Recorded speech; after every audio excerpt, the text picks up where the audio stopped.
문재인 정부의 순항 여부를 가늠할 첫 시험대라 할 수 있는 이낙연 총리 후보자 인사청문회가 오늘부터 이틀간 열립니다. 그런 가운데 4대강 감사 등 문 대통령의 적폐청산 작업을 둘러싼 여야의 신경전도 가열되는 모습입니다. 조혜진 전 의원, 최진봉 성공회대 교수, 강신업 변호사 세 분 모셨습니다. 어서 오십시오. 반갑습니다. 먼저 문재인 대통령 오늘 국가안보실 추가 인선을 발표를 했는데요. 1차장에는 군 출신인 이상철 성신여대 안보학과 교수, 2차장에는 학자이죠. 김기정 연세대 행정대학원장을 각각 임명을 했는데요. 최 교수님, 예. 국가안보실장에 이어 1차장, 2차장 인선 어떻게 보고 계시는지요? 1차장, 2차장이 사실은 이제 1차장은 안보 분야를 중점적으로 좀 다룰 차장이라고 생각해도 2차장 같은 경우는 외교 분야를 네. 조금 더 신경 써서 관리할 분으로 생각이 되는데 그래서 그런 차원에서 보면 1차장으로 임명된 분은 아까 말씀하신 것처럼 국방부 출신이고요. 육사 38기세요. 네. 그래서 국방부에서 많은 이 안보 분야의 일을 많이 하셨던 분이어서 그 분야의 전문가로서 지금 뭐 성신여대 계십니다만 그전에는 국방부에서 오랫동안 그 군 출신으로서 국방 업무를 했던 분이어서 안보 분야에서 많이 알고 있을 것으로 생각이 되고요. 예. 육자회담 국방부 대표도 했기 때문에 남북 문제 같은 경우도 또 핵 문제 이런 문제들을 실제 많이 경험했던 분이어서 잘할 수 있을 것으로 생각이 되고 이 두 번째 외교 같은 경우는 연세대 행정대학원장인 김기정 네. 차장을 임명을 했는데 이분이 이제 정치 외교학 전공이고요. 그래서 아마 외교 분야를 좀 더 많이 이제 신경을 써서 다루실 거로 생각이 됩니다. 지금 현재 잘 아시는 것처럼 4강 외교가 중요한 상황이 됐지 않습니까? 예. 우리가 지금 사드 문제도 그렇고 북핵 문제도 사실은 외교 분야에서 해결할 부분이 많아요. 단순히 남북 간의 문제를 넘어서서 미국과 중국이 함께 연관돼 있는 부분이기 때문에 그런 외교 분야의 전문가인 학자 출신을 임명한 것으로 보여져서 예. 뭐 구성 자체는 1차장, 2차장을 안보와 외교의 두 가지 축으로 해서 만들었다는 점은 긍정적으로 볼 부분이라는 생각이 듭니다. 사실 이제 이상철 1차장 같은 경우에는 남북 장성급 회담에 또 남측 대표를 역임하기도 했기 때문에 또 대화 물고 이런 부분도 좀 관심이 가는데 우리 조 의원님 어떻게 보십니까? 예, 지금 당면한 문제는 이제 안보 문제가 시급한 이게 해결 과제인데 사드 문제를 비롯해서 한미 동맹 조정하는 문제 이런 안보 문제가 시급한 과제인데 이 분야에서 성과를 제대로 내야 국민들이 안심할 수 있어야 그다음에 대북 유화 교류 대화도 가능한데 그게 가능할 텐데 그런 상황이 이어서 지금 이 팀이 어떻게 하느냐가 굉장히 중요한데 네. 그 인사 자체를 보면은 그 외교안보 실장이 일단 외교관 출신이고 또 그 김기정 대학원장 같은 경우에는 학자고 또 외교 쪽이지만은 문정인 그 외교안보 특보의 그 라인 그쪽 이제 라인이라고 그러죠. 그쪽 이제 호흡을 같이 맞춰온 그런 분인데 아무래도 통일 쪽 대북 관계 쪽에 좀 물꼬를 틀려고 그렇게 배치를 한 것 아닌가 싶은데 좀 전에 말씀드린 것처럼 이런 안보 문제가 해결되지 않는 상황에서 남북 문제부터 먼저 만약에 시도할 경우에는 이게 국민들한테 좀 우려도 있고 또 성과도 내기 어려운 측면이 있어가지고 하여튼 굉장히 어려운 과제를 안고 이 팀이 출발했는데 잘 됐으면 좋겠습니다. 그런 측면에서 보면 이제 국방부 라인 또 통일 쪽에 이제 장관 인선 또 차관 인선이 궁금해질 수밖에 없는데 어떻게 전망하십니까? 이렇게 될 경우에. 예, 그런 데 있는 분들이 많이 있지만은 저는 경험이 많이 있고 그리고 원칙이 분명하고 또 추진력도 있고 국민들 가운데서 어느 정도는 또 검증이 됐고 그래서 안심할 수 있는 그런 분들이 됐으면 싶고 특히 통일 쪽에 맡을 분 같은 경우에는 그냥 과거에 해왔던 그런 햇볕 정책을 일방적으로 그냥 추종하는 선에서는 곤란하고 그걸 시행착오를 다 보완해가지고 다시 업그레이드된 그런 정책을 비전을 추진할 수 있는 그런 분이 됐으면 좋겠고 국방 쪽도 김관진 전 장관이라든지 국민이 믿고 안심하고 맡겼던 그런 리더십을 가진 그런 분이 나와야 문재인 정부에 대해서 국민들이 갖고 있는 다소의 불안감이라든지 이런 걸 갖다가 해소할 수 있지 않겠는가. 그래서 후임 신임 이제 국방장관, 통일부 장관의 인선이 굉장히 중요하다고 생각이 듭니다. 네, 글쎄요. 지금 인선을 하는 데 있어서 가장 중요한 것은 능력이거든요. 네. 도덕성도 중요하고 하지만 결국 적재적소에 맞춤형 인선을 하는 것이 이제 가장 중요한 것인데요. 어쨌든 그 분야의 전문가들로 인선을 했다는 점에서는 긍정적이라고 볼 수 있고요. 다만 이제 교수를 지냈던 이분들이 어떤 경우에 따라서는 이 실무에 다시 말해서 좀 약한 부분이 있는데 그런 것들은 앞으로 뭐 충분히 노력을 통해서 보완을 해야 될 것으로 저는 뭐 그렇게 생각합니다. 사실 뭐 여러 완벽한 인사가 있을 수는 없을 터이고요. 사실 이제 국무위원 인선을 통해서도 또 부족한 부분들은 보완해 가야 되지 않을까 그렇게 좀 전망을 해보고 사실 이제 문재인 정부 내각 인선의 첫 시험대라 할 수 있는 이낙연 총리 후보자에 대한 국회 인사청문회가 오늘 오전 10시부터 시작이 됐습니다. 9년 만에 공수가 바뀐 모습도 확인하게 볼 수가 있었는데 먼저 정우택 자유한국당 의원 이야기 잠시 들어보시겠습니다. 문재인 대통령은 말로는 반칙과 특권 없는 세상을 만들겠다고 하면서 정작 나는 어겨도 괜찮다고 여기는 것인지 지금 세간에는 일부 고위공직자의 경우 장관으로 지명하면 청문회를 통과할 수 없기 때문에 특보를 시켰다는 말이 공공연히 회자되고 있습니다. 철저히 검증을 해서 그 결과에 따라서 저희들이 인준 여부 또는 청문회 보고서 채택 여부를 결정하겠습니다.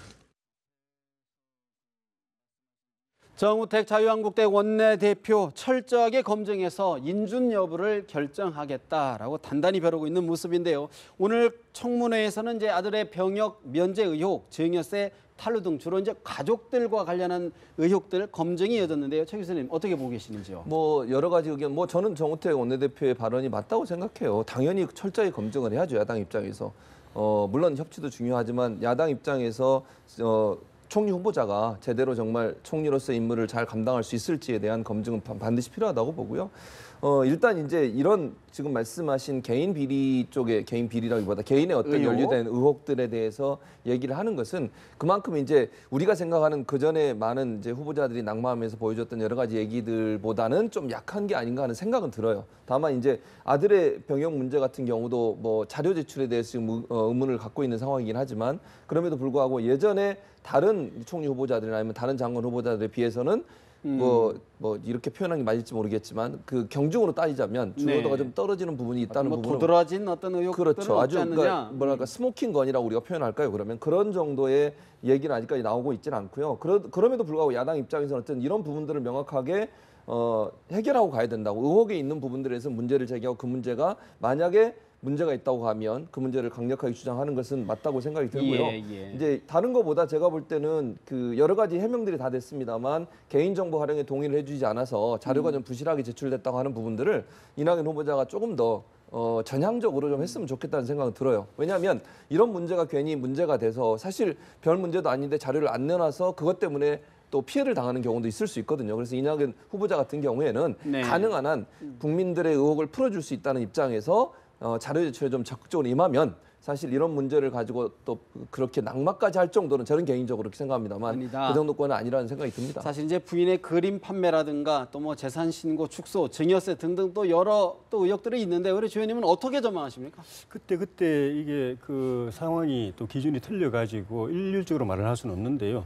벌써 오래전의 일입니다만은 김대중 대통령 정부 때 장상 후보자라든가 장대환 후보자 이런 분들 같은 경우에는 위장 전입이라든지 한두 개 건 가지고도 이제 낭만 그런 경험이 있고 그 뒤에 또 정권에서는 그보다 또 조금 더 의혹이 있었는데도 그냥 통과한 경우도 있고 해서 일률적으로 말을 할 수는 없는데 그 우리 정부가 그 이제 명심해야 될 거는 어쨌든 간에 국민들의 이 도덕적 기대 수준이 계속 높아져 있고 특히 이번에 박근혜 대통령 탄핵 과정을 통해서 더 급속하게 올라가 있다. 우리 이제 축구로 말하면은 옵사이드 라인이 상당히 이제 위로 올라갔기 때문에 조금만 밑으로 내려오면 바로 걸린다, 옵사이드 걸린다는 걸 생각을 해야 될 것 같아요. 그래서 저는 우리 그 문재인 대통령과 이 정부에 참여하는 분들이 그 자리에 가면서부터 맨 먼저 읽어야 될 게 저는 박근혜 대통령 탄핵 선고문이라고 봅니다. 그리고 검찰 기소문을 봐가지고 대통령이 뭘 하면 되고 뭘 하면 안 되고 뭘 하면은 탄핵을 당할 수 있고 뭘 하면은 실정법 위반으로 형사재판을 받을 수 있는가 하는 걸 갖다가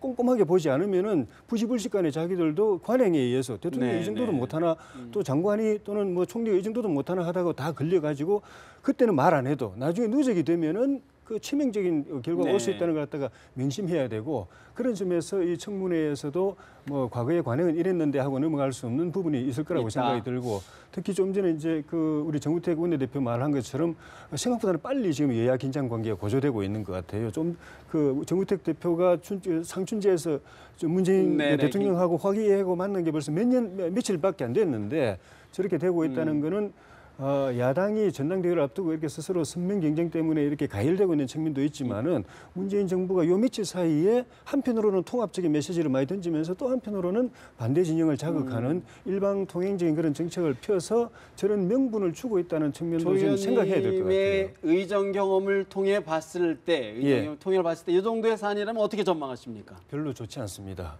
별로 좋지 않습니다. 이렇게 가는 건 별로 좋지 않아요.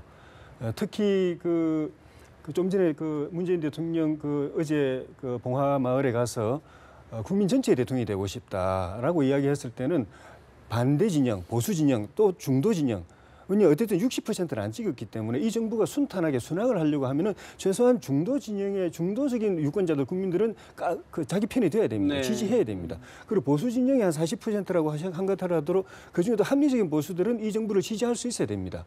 그런데 그렇지 못하게 하는 약간 이념 편향적인 또는 정파적인 저쪽 중도나 보수 진영에서 다르게 볼 수 있는 정책을 일방적으로 밀어붙이면은 이쪽은 반대 진영으로 달아나게 되고 그쪽에 똘똘 뭉쳐가지고 정권의 반대 세력이 돼버리기 때문에 저 박근혜 정부도 초반에 그걸 잘못해서 문제가 됐었거든요.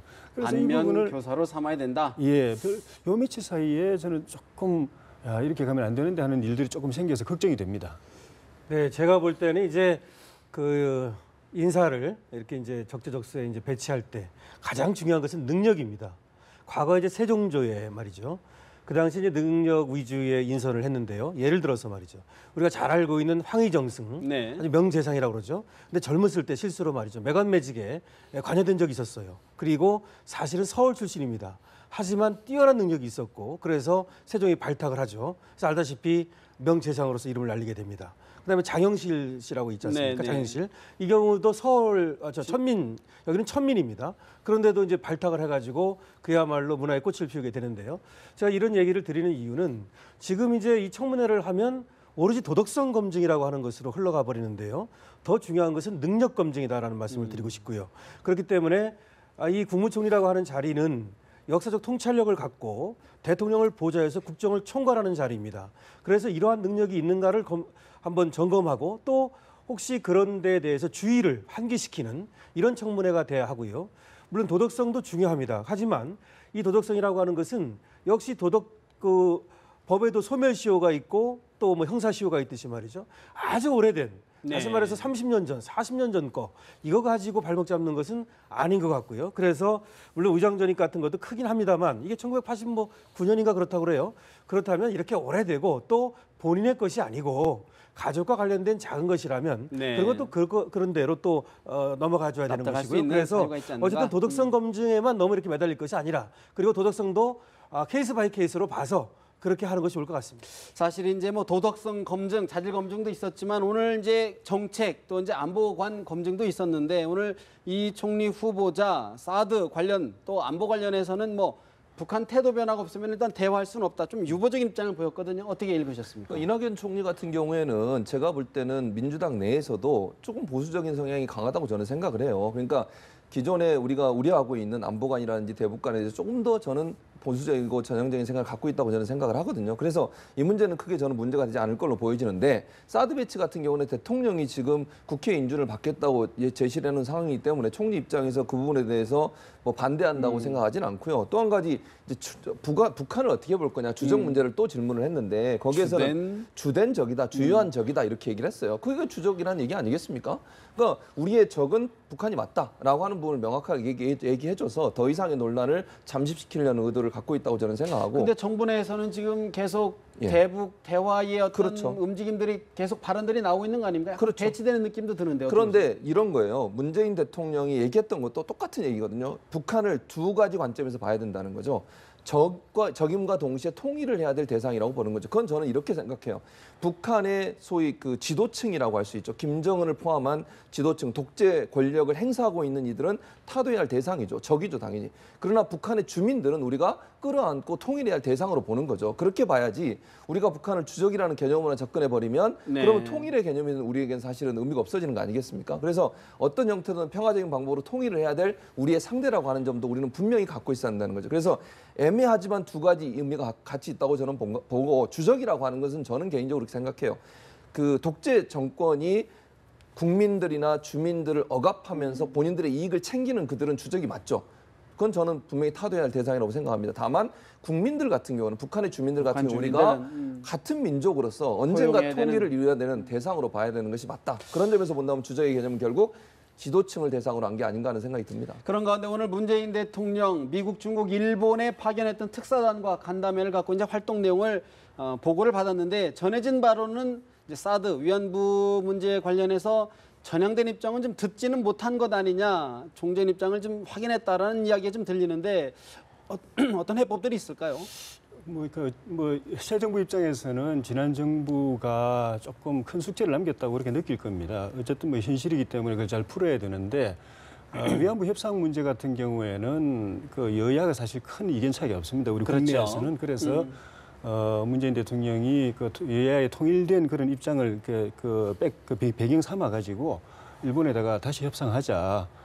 그리고 모든 협상이라는 게 영구불변이라는 건 없기 때문에 네. 그 협상의 가장 문제점은 영구불변이라고 찍어놓은 그게 문제거든요. 그 자체가 불가역적인, 상식에 안 맞는 거기 때문에 다시 협상하자고 이야기하고 그래도 안 된다면은 뭐 폐기하든가 아니면 폐기가 부담이 되면 그냥 그대로 방치하되 이행은 안 하고 그냥 두는 방법도 있는데 그것도 사실은 그렇게 뭐 떳떳한 방법은 못 되기 때문에 제가 볼 때는 그 한 가지 또 이렇게 아이디어를 생각해 볼 수 있다면은 이 위안부 문제 포함해 가지고 한일 간에 걸리는 여러 가지 역사 문제, 영토 문제 뭐 이런 현안들을 포괄적으로 다시 한번 네. 정리하자. 위안부 문제 하나만 가지고 전 정부하고 아베 정부가 이렇게 합의를 봤는데 그 말고 딴 거 하고 다 포괄적 협상을 다시 한번 하자고 하면서 거기서 위안부 문제를 녹여내면 어떨까 하는 그런 생각도 사드 있는데. 문제는 어떻게 보십니까?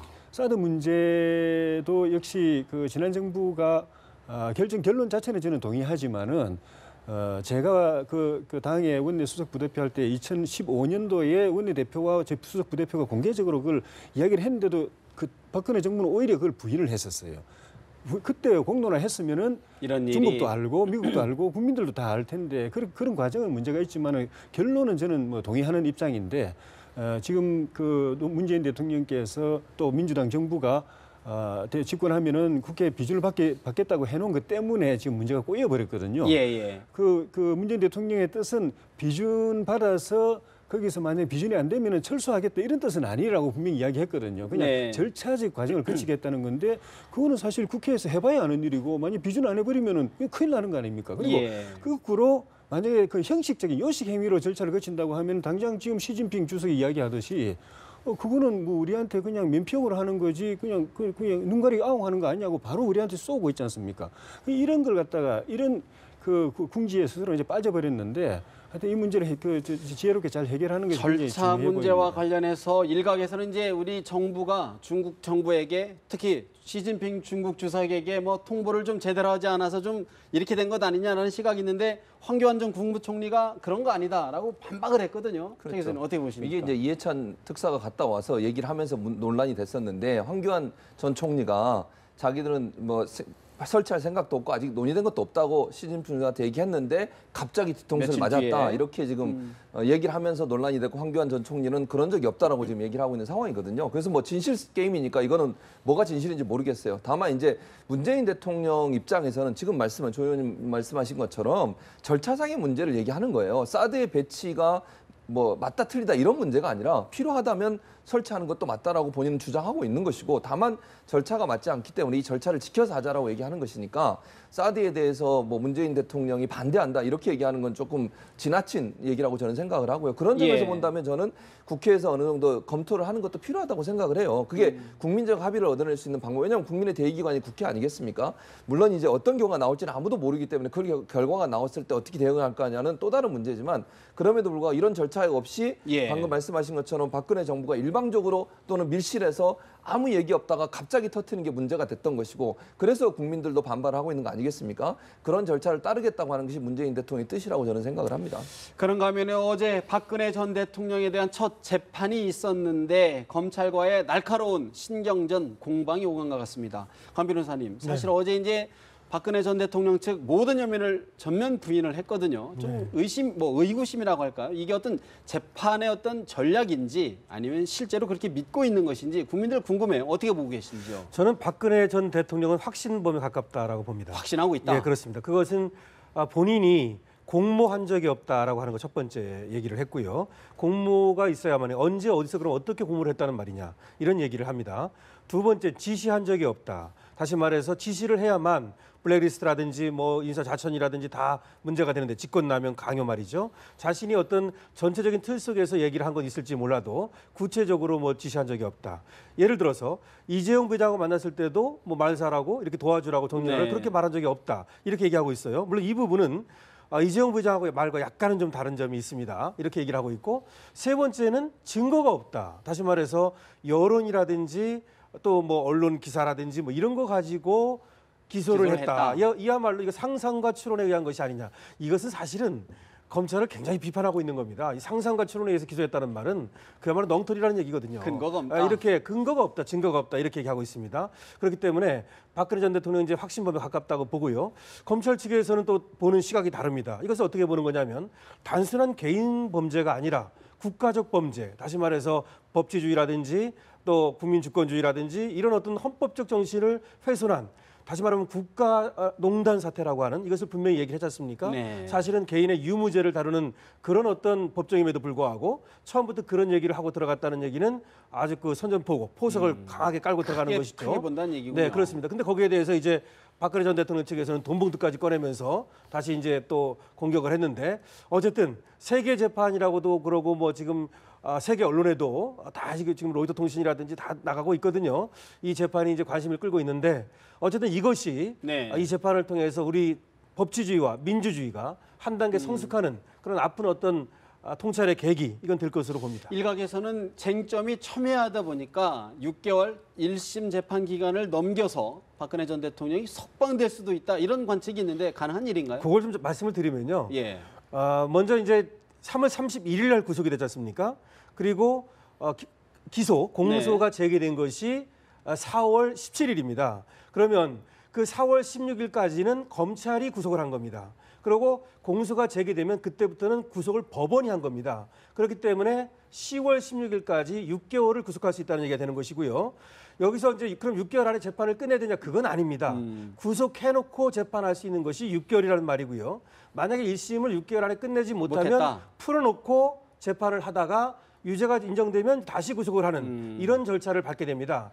그런데 만약에 다른 어떤 범죄가 또 드러난다든지 다른 사건이 있으면 그걸로 다시 구속을 하는 것은 가능합니다. 그렇기 때문에 보통은 이제 6개월 내에 하죠. 모든 재판을 끝내는데 보통 재판은 뭐 1개월에 한 번 정도밖에 안 합니다. 근데 이거는 지금 뭐 일주일에 서너 번을 하겠다는 거 아닙니까? 이걸 집중심리라고 말하는데 그럼 생각해 보십시오. 일주일에 3번 하면 한 달에 12번, 6개월이면 70번 합니다. 충분히 끝낼 수 있습니다. 70번이면 충분히 심리가 가능하다. 사실 이제 그런 가운데 문 대통령의 4대강 사업 감사 재시시 논란을 놓고 논란이 계속되고 있는 것 같습니다. 적폐청산이냐 정치 보복이냐 정치권의 논란이 적지 않은데 여야의 이야기를 좀 들어보실까요?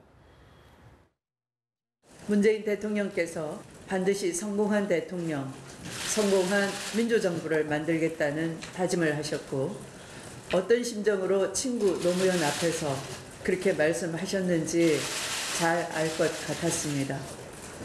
과거에 대한 성찰과 미래에 대한 통찰, 진정한 통합과 개혁을 위한 문재인 대통령의 결심에 당은 헌신적인 지원을 아끼지 않을 것이며 강력히 뒷받침해 나갈 것입니다. 곳곳에서 개혁 혹은 적폐청산이라는 미명하에 독선이나 법에 맞지 않은 일들이 나타나고 있습니다. 우선 4대강 감사원 감사 지시에 관해서만 살펴보더라도 감사원법에 의하면 감사원은 대통령으로부터 독립되어 있도록 그렇게 규정이 되어 있습니다. 대통령이 감사 지시를 할 수가 없습니다. 이 점에 관해서 청와대나 감사원이 명백한 입장을 밝혀주기를 요구합니다. 민주당 추미애 대표 진정한 통합과 개혁을 위해 뒷받침하겠다. 주호영 바른정당 대표 권한대행 적폐청산을 미명으로 독선이 나타나는 것 아니냐라는 우려의 목소리를 전달했습니다. 최 교수님, 예. 감사원이 이미 이제 감사 검토에 착수한 것으로 알려지고 있는데 예. 야권의 반발 조짐이 좀 나오는 것 같아요. 왜냐하면 아무래도 이제 MB 정부와 연관돼 있는 사업이기 때문에 그렇다고 생각이 들고요. 이제 문재인 대통령은 지시가 아니라 요청이라고 얘기를 했어요. 물론 뭐 그걸 어떻게 받아들이냐는 뭐 의미가 있겠습니다만 어쨌든 요청을 했다라고 얘기를 했고요. 또 한 가지는 이제 4대강 사업 같은 경우는 총 3번의 감사가 있었습니다. 첫 번째 감사는 이명박 정부 때 이루어져서 별 문제 없이 넘어갔고요. 두 번째 감사는 박근혜 전 대통령이 당선되고 난 당선 입장에서 바로 정권 교체하기 전이었는데 총체적 부실이라는 결과가 나왔고요. 세 번째에서는 담합 의혹이 있었죠. 건설사 간의 담합 의혹이 있어 그게 문제가 된다고 세 번째 이제 박근혜 정부 때 감사를 했었고요. 이번이 네 번째가 되는 건데 네. 이번에 그 감사원 감사는 22조라는 돈이 들어갔는데 그게 왜 이렇게 빠른 시간에 결정이 돼서 이렇게 집행이 됐느냐 하는 부분에 절차적인 문제를 보고 이게 있다고 그랬어요. 성급했느냐? 그랬죠. 근데 문제는 이제 논란이 되는 건 이거예요. 일단은 무슨 뭐 공격을 하거나 MB 정부에 대해서 무슨 이 특정한 인사에 대해서 공격하려거나 아니면 그 사람의 무슨 비리를 들춰내려고 하는 건 아니라고 하는 게 문재인 정부의 지금 입장입니다. 그럼에도 불구하고 조사하는 과정에 불법적인 부습이 나타나면 그건 처벌하겠다고 얘기를 하고 있으니까 조사를 해서 그게 이제 논란이 되는 건데 저는 일단은 문재인 정부의 이제 지금의 스타일로 본다면 그 진실성을 믿어주고 싶어요. 일단 저는 예. 개인적으로 그렇습니다. 뭐 다른 생각이 갖고 있을 수 전자 있겠지만. 쪽에 방점이 찍혀 있는 것 아니냐? 그렇죠. 그러니까 왜냐하면 22조라는 큰 돈이 들어갔으니 이 돈이 제대로 집행됐는지를 한번 돌아보고 절차상의 문제는 없는지를 보겠다고 하는 것이 목적이니까 그 목적에 집중할 거라고 보고 다만 그 과정에 있어서 문제가 발생하거나 아니면 비리가 있다고 하면 그건 처벌하겠다고 당연히 했으니까. 처벌해야 되는. 그러니까 저는 불가피하다. 어떻게 생각하냐면 만약에 조사하는 과정에 이런 지금 얘기했던 방법을 하지 않고 특정인을 겨냥해서 공격적이거나 아니면 비리를 캐는 쪽으로 간다고 하면 그때는 비판해야 한다고 생각해요. 그러나 이걸 시작하는 것부터를 못하게 하는 것은 뭐 감사원 입장에서 또는 대통령 입장에서 이게 문제가 있다고 생각해서 조사를 하고 싶어 하는데 그걸 못하게 하는 것 자체는 좀 네. 지나친 거 아니나 이런 생각이 듭니다. 이제 뭐 감찰이 이제 방산 비리 또 자원 비리까지 좀 확대는 조짐 때문에 그런 이야기가 나오는 것 같은데 어떻게 보시는지요? 저는 그 문재인 대통령 후보 시절에 유세에서 콕 찍어가지고 4대강 비리라고 표현을 직접 했어요. 4대강 비리, 자원 외교 비리, 방산 비리 다시 수사하겠다, 조사하겠다 이렇게 이야기했을 때 제가 이 토론에 나와서 물어보셨을 때 저는 정치 보복하겠다는 이야기로 들린다라고 이야기를 했었습니다. 그 세 가지가 다 박근혜 정부 때 감사원하고 검찰까지 수사해가지고 탈탈 털었습니다. 우리 그 정권이 보수당 안에서 교체가 됐지만 사실상 감정이 안 좋았고 그 때문에 표적이라는 것을 누구나 다 느꼈는데 그렇게 했는데도 나온 게 없었거든요. 그중에서도 또 4대강은 좀 전에 최전봉 교수님 말씀하신 것처럼 감사원이 3번이나 했습니다. 그리고 민관합동 총리실 산하 민관합동평가위원회가 근 1년 가까이 해가지고 또 평가를 내렸습니다. 그러고 나서 또 검찰 수사까지 했어요. 그런데 애매한 기업들만 그냥 고초를 당했죠. 나온 거는 네. 없고. 그런 걸 다시 또 하겠다고 이야기하는 거는 이거는 뭐 무슨 혐의가 나와가지고 새로운 게 나와가지고 뭐 하는 건 뭐 있을 수 있지만은 없는데 그냥 다시 해라고 하는 거거든요. 그리고 나오면 또 수사하라고 이 이야기니까 그거는 그때 상식적으로 이해가 되지 않는 부분이고 이 그 감사원이 감사를 지금 바로 안 받아들이는 거는 절차적으로 문제도 있지만은 자기들 감사원이 그 네 번째 해가지고 만약에 전에하고 비슷한 결과가 나오면 이 정부하고 척지는 거고 만약에 더 이게 정부 그 기대에 맞는 걸 만들어내면은 감사원이 정말 걸레가 독립성이 있느냐? 만신창이가 되는 것 아닙니까? 거기다가 대통령 지시가 절차적으로 문제가 있는 거 아닙니까? 지금 제가 지금 토론에서 여러 번 이야기했는데 박근혜 대통령 탄핵 과정을 다음 정권이나 정부는 눈여겨봐야 된다.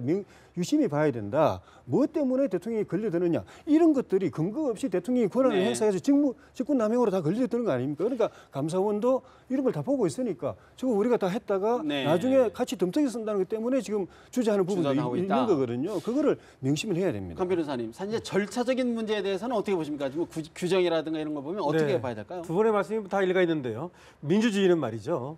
절차적 정의, 절차적 공정성이 가장 중요합니다.